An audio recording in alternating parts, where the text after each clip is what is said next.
Hello guys, this is Chetan. Welcome back to my YouTube channel Smart Education 10 માં તો મિત્રો મેં જેવી રીતે તમને અગાઉ ઇન્ફોર્મ કર્યા હતા કે આપણે તેના નેક્સ્ટ લેક્ચરમાં એક AI ટૂલ્સની વાત કરીશું જેનું નામ છે મિડજર્ની, જે તમારે વિચારો, થોટ્સ અથવા તો કલ્પનાને એક વિઝ્યુઅલાઇઝેશન ઇમેજમાં કન્વર્ટ કરે છે.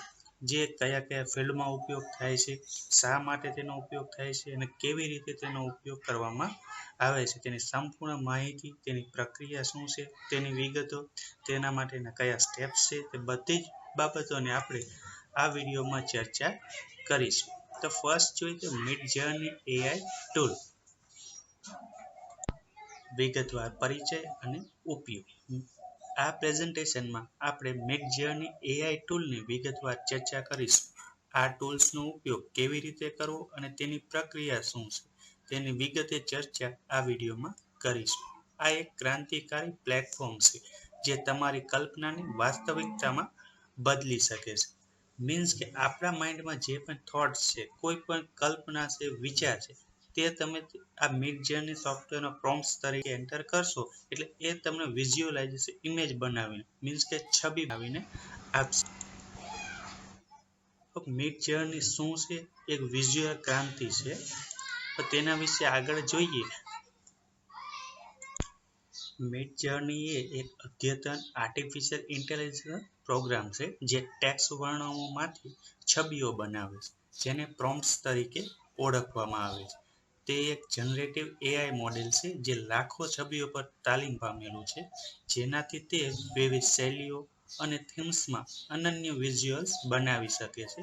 તે માત્ર ચિત્ર બનાવતું નથી, પરંતુ કલ્પનાશીલતા અને વાસ્તવિકતા વચ્ચે સેતુ પૂરો પાડે છે, જે કલાકારો, ડિઝાઇનરો અને ઉત્સાહીઓને સશક્ત બનાવે છે. જેમાં આગળ મેં તમને વાત કરી, આ એક AI ટૂલ્સ છે જે આપણા વિચારો કે આપણી કલ્પનાને એક વિઝ્યુઅલ ઇમેજ તરીકે રજૂ કરે છે, જેથી કલાકારો, ડિઝાઇનરો પોતાની જે કલ્પના છે એક ચિત્ર સ્વરૂપે જોઈ શકે છે અને જો તેમાં કોઈ ચેન્જીસ કરવા માંગતા હોય તો ચેન્જીસ પણ કરી શકે છે અને પોતાની અનુકૂળતા મુજબ નવા પ્રોમ્પ્ટ્સ દાખલ કરી અને AI એના ઉપર પ્રક્રિયા કરી બનાવશે. મિડજર્ની કેવી રીતે કામ કરે છે તે પ્રોમ્પ્ટ શક્તિ, મીન્સ કે આપણે જે તેને થોટ્સ એક ટેક્સ્ટ સ્વરૂપે આપણે એઆઈમાં એન્ટર કર્યા સોફ્ટવેરમાં, ત્યારબાદ તે તેના પર પ્રક્રિયા કરશે અને એક વિઝ્યુઅલાઇઝેશન ઇમેજ ક્રિએટ કરશે. મિડજર્ની ડિસ્કોર્ડ સર્વર દ્વારા કાર્ય કરે છે, જ્યાં વપરાશકર્તાઓ ઇમેજિન કમાન્ડનો ઉપયોગ કરીને તેમના ટેક્સ્ટ પ્રોમ્પ્ટ દાખલ કરે છે. આ પ્રોમ્પ્ટ્સ AIને શું બનાવવું તે જણાવે છે. AI પછી આ વર્ણનનું વિશ્લેષણ કરે છે અને ડેટાબેઝમાંથી શીખેલા પેટર્નનો ઉપયોગ કરીને અનન્ય છબીઓનું નિર્માણ કરે છે. વપરાશકર્તાઓ તેમની પસંદગી મુજબ છબીઓને સુધારવા અને વિવિધતા લાવવા માટે વિકલ્પો પસંદ કરી શકે છે, જેમ કે અપસ્કેલિંગ અથવા વિવિધતાઓ બનાવવી.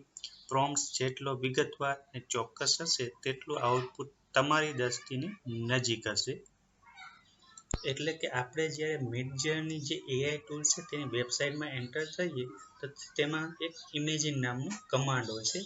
તેના ઉપર ક્લિક કરી પછી આપણે જે કલ્પના છે, થોટ્સ છે, એ ટેક્સ્ટ સ્વરૂપે તેમાં એન્ટર કરવાના છે, જેને પ્રોમ્પ્ટ્સ કહે છે. હવે આપણે જેવો એમને કમાન્ડ આપશું કે ટેક્સ્ટ આપશું, તેના પર તે વિશ્લેષણ કરશે કે કઈ ઇમેજ ક્રિએટ કરવી. તેના પાસે જે ડેટાબેઝ છે તેમાંથી ફાઇન્ડ કરશે કે યુઝર્સને શું જોઈએ છે. ત્યારબાદ તે તેના પર જે શીખેલા પેટર્ન છે તેનો ઉપયોગ કરીને એક ઇમેજ ક્રિએટ કરશે. ત્યારબાદ જે વપરાશકર્તા છે, જો તેમના અનુકૂળ તે છબી બની હશે, જે તેમના કલ્પના છે અથવા તો થોટ છે, તેના મુજબ તે ચિત્ર બન્યું હશે તો ઓકે કરશે, અથવા તેમાં જો કંઈ ચેન્જીસ કરવા માંગતા હોય તો તે તેને નવા પ્રોમ્પ્ટ્સ આપશે અને AI જે મિડજર્ની છે તે તેના પર વિશ્લેષણ કરીને એક નવું ચિત્ર તૈયાર કરશે. તેથી તે તકેદારી રાખવી જોઈએ કે આપણે જે તેને પ્રોમ્પ્ટ્સ આપીએ છીએ તે ચોક્કસ હોવા જોઈએ. જો તેમાં કોઈ ભૂલ હશે તો AI પણ તેના મુજબ જ ચિત્ર. ત્યારબાદ આપણે આગળ જોઈએ તો કે મુખ્ય વિશેષતાઓ અને ક્ષમતાઓ. કલ્પનાને વાસ્તવિકતામાં બદલ. પહેલું છે શૈલીઓની વિવિધતા. વાસ્તવિકતાથી લઈને અમૂર્ત કાર્ટૂનથી સાયબરપંક સુધી મિડજર્ની વિવિધ કલા શૈલીઓમાં છબીઓ બનાવી શકે છે. મીન્સ કે તમે જુઓ કે તમે એક પ્રોમ્પ્ટ્સ દાખલ કરો અને એના મુજબ તે આપણને ઇમેજ ક્રિએટ કરીને આપી દે છે. તે એક વાસ્તવિકતા સુધી લઈ જાય છે, જે આપણા કલ્પના છે, જે વિચાર છે, માત્ર તેને આપણે એક વાસ્તવિકતા સુધી જોઈ શકીએ છીએ કે આ કેવું બનશે અથવા કોઈ ડિઝાઇન કેવી છે, ચિત્ર કેવું બની શકે છે. બીજું જોઈએ કે ઉચ્ચ રિઝોલ્યુશન. નિર્મિત છબીઓને ઉચ્ચ રિઝોલ્યુશનમાં અપસ્કેલ કરી શકાય છે, જે પ્રિન્ટિંગ અને વ્યવસાયિક ઉપયોગ માટે યોગ્ય છે. મીન્સ કે આપણે થોટ્સ આપ્યા બાદ એઆઈ તેના પર પ્રક્રિયા કરી ઇમેજ ક્રિએટ બનાવી નાખે. હવે આપણે તેમાં અપસ્કેલ પણ કરી શકીએ છીએ અને જો તેનું રિઝોલ્યુશન લો હોય તો હાઈ કરીને આપણે પ્રિન્ટિંગ અનુકૂળ ત્યાં પ્રિન્ટ કરાવી શકાય છે, જેથી કલાકારો ડિઝાઇનરો પોતાના વ્યવસાયમાં તેનો ઉપયોગ કરી શકે છે. ત્યારબાદ કસ્ટમાઇઝેશન. વપરાશકર્તાઓ પાસા, ગુણવત્તા અને વિવિધતા જેવા પરિમાણોને નિયંત્રિત કરી શકે. મીન્સ કે જે ઇમેજની સાઇઝ છે, તેના ગુણવત્તા કેવી, ક્વોલિટી કેવી છે, રિઝોલ્યુશન કેવું છે, તે બધું અનુકૂળ હોય તો ચાલે, અથવા તેનામાં કોઈ ચેન્જીસ કરવા હોય તો ચેન્જીસ પણ કરી શકે છે. ત્યારબાદ છે પુનરાવર્તિત સુધારણા. એક જ પ્રોમ્પ્ટ્સ પર વિવિધ ભિન્નતાઓ બનાવી શકાય છે અને સુધારી શકાય છે. ધારો કે આપણે પ્રોમ્પ્ટ્સ દાખલ કરીએ અને આપણે અનુકૂળ મુજબ ચિત્ર ન બન્યું અથવા વિઝ્યુલાઇઝેશન જે પિક્ચર બતાવે છે એ નથી, તો આપણે પ્રોમ્પ્ટ્સમાં ચેન્જીસ પણ કરી શકીએ છીએ અને જેના પરથી પ્રક્રિયા કરી આપણને પ્રોવાઈડ કરશે.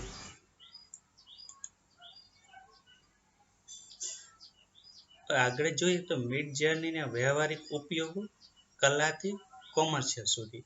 મીન્સ કે આપણે આ ટૂલ્સનો ઉપયોગ કરીને આપણે કોમર્શિયલમાં વેપાર પણ કરી શકીએ છીએ અને વ્યવસાય ચાલુ કરી શકીએ છીએ. મિડજર્નીના ઉપયોગો કલ્પનાશીલતા પૂરતા મર્યાદિત નથી. કલાકારો તેનો ઉપયોગ નવા વિચારોને જન્મ આપવા અને તેમની કલાકૃતિઓ માટે પ્રેરણા મેળવવા માટે કરી શકે છે. ડિઝાઇનરો તેનો ઉપયોગ ઝડપથી વિઝ્યુઅલ કોન્સેપ્ટ બનાવવા, પ્રેઝન્ટેશન માટે, અનન્ય ગ્રાફિક્સ ડિઝાઇન કરવા અને બ્રાન્ડિંગ સામગ્રી બનાવવા માટે કરી શકે છે. માર્કેટિંગમાં તે જાહેરાત ઝુંબેશ માટે આકર્ષક છબીઓ બનાવવા, સોશિયલ મીડિયા સામગ્રીને સમૃદ્ધ બનાવવા અને ઉત્પાદનો માટે વિઝ્યુઅલ પ્રોટોટાઇપ્સ બનાવવા માટે અનમોલ છે. મીન્સ કે મિડજર્નીના ઉપયોગો દરેક ક્ષેત્રમાં થાય છે અને ખૂબ જ વિશાળ પ્રમાણમાં તેનો ઉપયોગ કરવામાં આવે છે.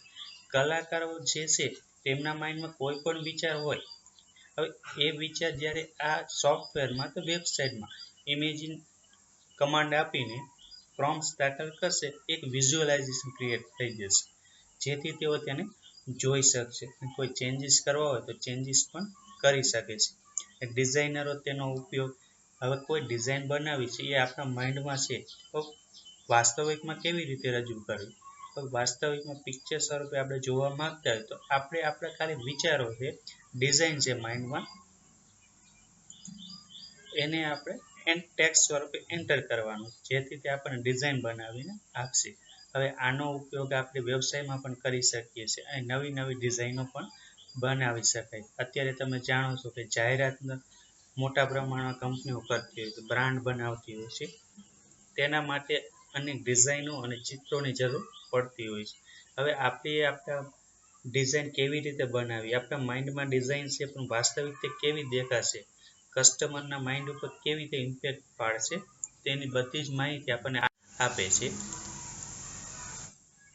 હવે આગળ જોઈએ તો અસરકારક પ્રોમ્પ્ટિંગ્સ માટેની ટિપ્સ. તમારા આઉટપુટને સુધારો. મીન્સ કે આપણે જે સોફ્ટવેરમાં આપણે ટેક્સ્ટ એન્ટર કરીએ છીએ તે કેવી રીતે એન્ટર કરવું કે આપણને પહેલી ટ્રાય ચોખ્ખું રિઝલ્ટ મળી શકે અને આઉટપુટ ચોખ્ખું મળી શકે.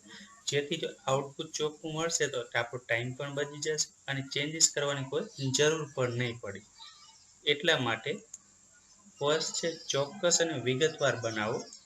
તેના માટે તમે શું ઈચ્છો છો તે સ્પષ્ટપણે વર્ણવો, જેમાં વિષય, શૈલી, રંગો, મૂડ અને કોઈ પણ વિશિષ્ટ તત્વોનો સમાવેશ થાય છે. મીન્સ કે તમારા માઇન્ડમાં જે કાંઈ છે એને ચોક્કસ ટેક્સ્ટ સ્વરૂપે રજૂ કરો, જેથી AI તેના પર પ્રક્રિયા કરી અને તમને એક ચિત્ર સ્વરૂપે આઉટપુટ આપશે. આગળ જોઈએ કે નકારાત્મક પ્રોમ્પ્ટ્સનો ઉપયોગ કરો. મીન્સ કે આપણે અહીંયા નેગેટિવ નથી લેવાનું કે નકારાત્મક પ્રોમ્પ્ટ્સનું આપણે ટેક્સ્ટ નકારાત્મક એન્ટર કરીએ એવું નથી, પરંતુ તમારે જે જોઈશે તે એન્ટર કરો અને નથી જોઈ ચોક્કસ તમે સોફ્ટવેરને જણાવો કે મારે કે આ ટૂલ્સ મારે જોતા નથી, અથવા તો આ ક્વોલિટી આ ડિઝાઇન મારે જોતી જ નથી, તેને ના પાડી દો. નો કમાન્ડનો ઉપયોગ કરીને તમે કયા તત્વોને ટાળવા માંગો છો તે સ્પષ્ટ કરો. બીજું કે કીવર્ડ્સનો ઉપયોગ કરો. શૈલીઓ, કલાકારો, સમયગાળા અને વિઝ્યુઅલ વર્ણનો માટે ચોક્કસ કીવર્ડ સામેલ કરો. જેમ દરેક ફિલ્ડ માટે કોઈ પણ કીવર્ડ હોય છે, તેમના પારિભાષિક શબ્દો હોય છે, તેવી જ રીતે તમે જ્યારે કોઈ AI સોફ્ટવેરમાં ટેક્સ્ટ લખો ત્યારે તેના પણ કીવર્ડ્સ હોય છે. જ્યારે તમે તે કીવર્ડ્સ એન્ટર કરો છો ત્યારે તમને ચોક્કસ માહિતી મળે છે. રિસર્ચમાં જોઈએ તો જ્યારે કાંઈ આપણે ફાઇન્ડ કરતા હોય ત્યારે કીવર્ડ્સ કે શોર્ટ ફોર્મ જે હોય છે એન્ટર કરવામાં આવે, તેને આપણે બુલિયન સર્ચ પણ કહીએ છીએ, જેથી આપણે ચોક્કસ આઉટપુટ મળે. વિવિધ પ્રોમ્પ્ટ સાથે પ્રયોગ કરવામાં આવે છે. જુદા જુદા શબ્દ સમૂહો અને રચનાઓનો પ્રયાસ કરો કે કયું શ્રેષ્ઠ પરિણામ આપે છે. જેથી આ પોઈન્ટમાં આપણે જોવાનું છે કે આપણે જ્યાં સુધી આપણે મનપસંદ આઉટપુટ ન મળે, જે આપણે ઈચ્છીએ છીએ તે આઉટપુટ ન મળે, ત્યાં સુધી ટેક્સ્ટને ચેન્જીસ કરતા રહો જે મળે. તો નૈતિક બાબતો અને ભવિષ્ય AI કલાની દુનિયા. હવે આજના ડિજિટલ યુગમાં AIનો ખૂબ જ ઉપયોગ વધતો જાય છે, જેથી મિડજર્ની AI આપણને કેવી રીતે ઉપયોગ થાય છે અને તેના ભવિષ્યમાં શું ઉપયોગ થશે તેના વિશે જાણીએ. AI કલાનો વિકાસ નૈતિક ચિંતાઓ ઊભો કરે છે, જેમ કે કલાકારોના કોપીરાઇટ અને AI દ્વારા બનાવેલી સામગ્રીનો દુરુપયોગ. મિડજર્ની જેવી કંપનીઓ આ મુદ્દાઓને સંબોધવા અને જવાબદાર AI પ્રેક્ટિસિસને પ્રોત્સાહન આપવા માટે કામ કરી રહી છે. ભવિષ્યમાં આપણે AI કલાને વધુ સુલભ, કસ્ટમાઇઝ કરી શકાય તેવી અને અન્ય રચનાત્મક ક્ષેત્રો સાથે સંકલિત થતી જોઈશું, જે કલાકારો અને સર્જકો માટે નવી શક્યતાઓ ખોલશે. મીન્સ કે જ્યારે AI ટૂલ્સ કોઈ પણ ઇમેજને ક્રિએટ કરે છે ત્યારે તેમાં કોપીરાઇટનું પણ ધ્યાન રાખવામાં આવે છે, જેથી કોઈ પણ કોપીરાઇટનો કેસ ક્રિએટ ન થાય. પ્રશ્નો અને નિષ્કર્ષ. તમારી રચનાત્મક યાત્રા શરૂ કરો. તો આપણે જોઈએ કે મિડજર્ની AI ટૂલ એ કલા, ડિઝાઇન અને સર્જનાત્મકતાની દુનિયામાં એક શક્તિશાળી સાધન છે. તે કલ્પનાને વાસ્તવિકતામાં રૂપાંતરિત કરવાની અનંત શક્યતાઓ પ્રદાન કરે છે. હવે તમારો વારો છે. તમારા પોતાના પ્રોમ્પ્ટ સાથે પ્રયોગ કરો અને તમારી કલ્પનાને મુક્ત કરો અને જુઓ કે મિડજર્ની તમને ક્યાં લઈ જાય છે. મીન્સ કે તમે મિડજર્નીની વેબસાઇટ પર જાઓ અને ત્યાં તમે ટ્રાય કરો કે શું આ સોફ્ટવેર કે વેબસાઇટ જે AI ટૂલ્સ છે તે યોગ્ય રીતે કાર્ય કરે છે કે નહીં, તે તમને કેટલું આઉટપુટ ચોક્કસ આપે છે તે ટ્રાય કરો. અને આ મિડજર્ની ટૂલનો દરેક ક્ષેત્રમાં ખૂબ જ ઉપયોગ થતો જોવા મળ્યો છે. કલાકારો, ડિઝાઇનરો પણ આ ટૂલ્સનો ઉપયોગ કરે છે અને પોતાના વ્યવસાયમાં ઉપયોગ કરીને અને નફામાં વધારો કરે. તો મિત્રો, આ વિડીયો તમને કેવો લાગ્યો? જો પસંદ આવ્યો તો લાઈક કરો, શેર કરો અને ચેનલને સબસ્ક્રાઈબ કરો. Thank you for watching this video. જય ભારત, જય હિન્દ, અસ્તુ.